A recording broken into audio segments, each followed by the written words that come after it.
esto ya lo vimos. Ahora estamos retomando unos temas del positivismo. Y la clase que viene vamos a ver, esto es más correspondiente ya a la epistemología de las ciencias, ¿se acuerdan? A la reflexión sobre las ciencias. Pero más o menos con este cuadrito sintetiza toda esta evolución que nosotros estamos viendo de la ciencia moderna, ¿no? Lo digo para que tengan en cuenta a la hora de, por ahí, realizar el trabajo.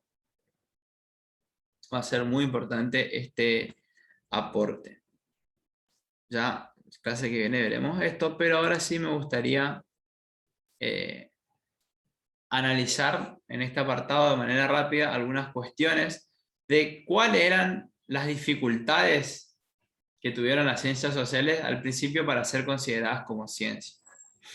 Como dice el título bien allí, cuáles fueron los problemas metodológicos, ¿no? Cuando quienes querían hacer ciencias sociales, los investigadores, trataban de aplicar el método de las ciencias naturales y veían que no podían hacerlo al estudio de lo social, por lo cual estuvieron buscando algunas alternativas.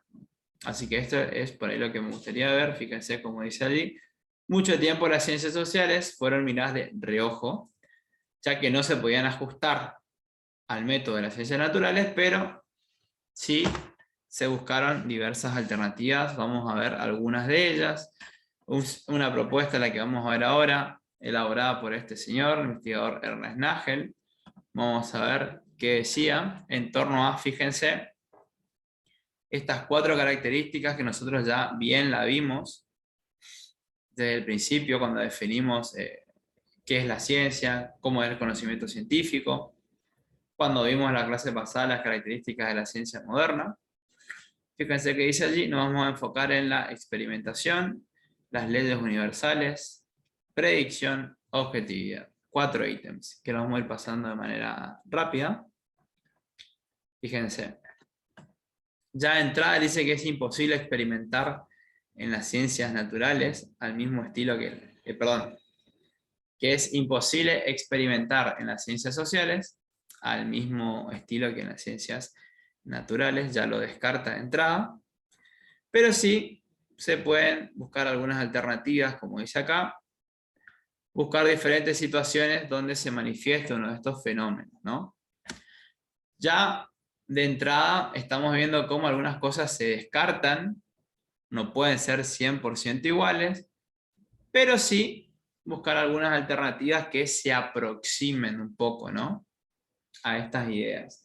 Nosotros igual también vimos, y esto tengan en cuenta chicos, que la idea de ciencia que nosotros estamos estudiando es una idea que fue cambiando durante el tiempo y que ahora es diferente, pero es por eso tan importante que ustedes siempre estén en contexto, ¿no? Piensen que estamos hablando fines de 1800, 1900, ya vimos que el paradigma moderno entró en crisis a mediados del siglo XX y a partir de allí se comenzó a replantear y a reformular un montón de cosas. Así que es muy necesario que ustedes, cuando estén leyendo estos textos, escuchando esta clase, leyendo esta presentación, tengan en cuenta que estamos haciendo una evolución histórica, ¿no? Estamos viendo cómo fue cambiando el quehacer científico de las ciencias sociales hasta el punto en el cual nosotros vamos a comenzar a realizar nuestro propio trabajo. Así que bueno, la experimentación va a ser una de las variables que se puede ir modificando. Otra que habla el historiador es de la posibilidad de elaborar leyes generales. Dicen que es posible, es un margen muy pequeño, pero más que hablar de leyes, se pueden hablar de generalidades, ¿no? Porque una ley es algo que se cumple siempre, no importa el momento ni las condiciones, si nos ponemos muy teóricos.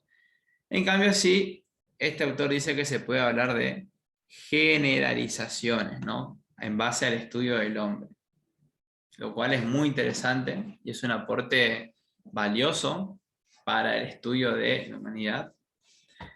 Está buena esta idea de generalizar, ¿no?, de realizar generalizaciones, porque deja un margen para un grupo que no se encuentre dentro de esta generalización que hacemos, ¿no? Así que bueno, él va a demostrar que si bien no es posible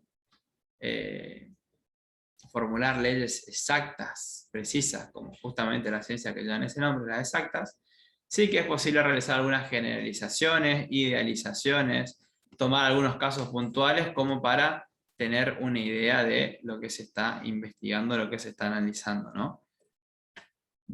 Otro de los ítems que vamos a ver es el de la predicción. Recuerden que una de las características que tenía la ciencia era la de poder predecir los fenómenos. Acá Nagel también va a decir que no es imposible realizar algunas predicciones en ciencias sociales, no tan al nivel de las ciencias naturales, pero sí que se pueden realizar algunas y las nombra tanto predicción suicida 1, esta que estamos viendo acá, predicción autorrealizadora esta. Fíjense, tomémonos un minuto como para leer estos enunciados porque son muy interesantes. Fíjense que la predicción suicida dice que el conocimiento público de una predicción actúa sobre las conductas sociales de los agentes impidiendo que se produzca. ¿Qué quiere decir esto? Que él afirma que si la sociedad o las personas toman noción, toman conciencia de lo que puede llegar a pasar si sucede tal cosa, van a tratar de impedir que esto pase. Por eso sería un claro ejemplo muy interesante el del coronavirus, ¿no? Y cómo, al menos, en cierta forma, ahora está un poco más liberado, pero imagínense el año pasado, cuando recién salió, que estábamos todos muy preocupados, ¿no? Por esta pandemia, esta enfermedad nueva. ¿Qué se nos decían? Que si no se libere, que si no hacíamos una cuarentena estricta, no se restringía, no usamos barbijo, alcohol, prohibición de multitudes, etcétera, etcétera, iban a suceder tal cosa, se iban a desbordar los hospitales, iba a haber muchos muertos, etcétera, etcétera. Entonces, esto es claramente una predicción, ¿no? Porque, bueno, era imposible saberlo, pero ya con esta predicción, la gente que hizo trató de impedir que se produzca, al menos durante un tiempo, ¿no? Se quedó guardada en su casa y podemos ver cómo esto influyó en la conducta de la sociedad, ¿no? Y por otro lado está otro tipo de profecías que dice lo que pueden ser utilizadas como predicciones, que son las profecías autorrealizadoras, y fíjense que dice acá: las predicciones no son ciertas en el momento, pero el conocimiento de la realidad orienta las conductas hacia la autorrealización. Esto es como cuando, por ejemplo, uno puede llegar a dar un tipo de información falsa, que en su momento es falsa, pero la misma información hace que la gente vaya modificando su conducta y se termina siendo realidad. Como por ejemplo, cuando ustedes ven en las noticias que está por haber una suba de precios terrible, va a aumentar la inflación del 40-50% de la carne, no va a haber carne, va a haber desabastecimiento, se va a ir, no sé, a 1.500 pesos el kilo de asado, por mencionar algún ejemplo, o lo mismo cuando se habla de corrida cambiaria, de que va a subir el dólar, de que no hay dólar, de que no se va a vender, y la gente o mucha gente se pone muy nerviosa al respecto. Es como una profecía autocumplida. En su momento no es verdad, no está pasando nada, pero ya esta información, este fenómeno que se da a conocer, provoca que a la larga se termine cumpliendo, ¿no? Es como, para decirlo en criollo, como cuando alguien dice que está como presintiendo algo malo o como que va a terminar haciéndolo, cuando alguien puede engañar a alguien como para que termine haciendo una cosa, bueno, va por ese lado, ¿no? Así que fíjense que como esta capacidad predictiva no es la misma de las ciencias naturales, claramente, pero es propia y se ajusta a las ciencias sociales, ¿no? Por eso lo que estamos viendo acá en todos estos casos son alternativas para tratar de cumplir o de asemejarse lo más posible a las ciencias naturales que fueron surgiendo a lo largo de la historia, ¿no? Dije, planteando que no podemos hacerlo tal cual exacto de esta manera, pero sí podemos hacerlo de esta, ¿no? Y por último, la objetividad, como les dije, que es imposible desprender a cualquier sujeto. El que le dice que algo es 100% objetivo, le está mintiendo, chicos. Pero sí de que hay diferentes tipos de subjetividades, ¿no?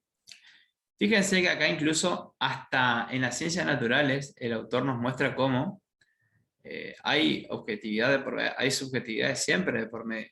O sea, cuando nosotros seleccionamos un objeto de estudio, estamos viendo objetividad.